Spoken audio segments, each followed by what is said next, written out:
Hello everyone. The police have made another arrest in the Thabo Bester prison escape scandal.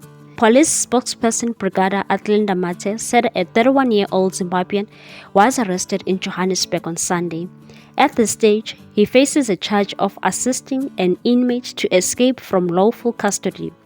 The suspect is likely to face more charges. Mate said 9 people have been arrested in the case so far. The man is expected to appear in Bloemfontein Magistrates Court on Tuesday. The possibility of police affecting more arrests cannot be ruled out. Last week, the National Commissioner Fani Masimula told the media that more arrests were expected in the case, which involves Bester's partner Dr. Nandipa Makutumana. He said, "We are investigating. There are a lot of people involved in this investigation." What's your take on this one, people? Thanks for watching. Please subscribe for more news.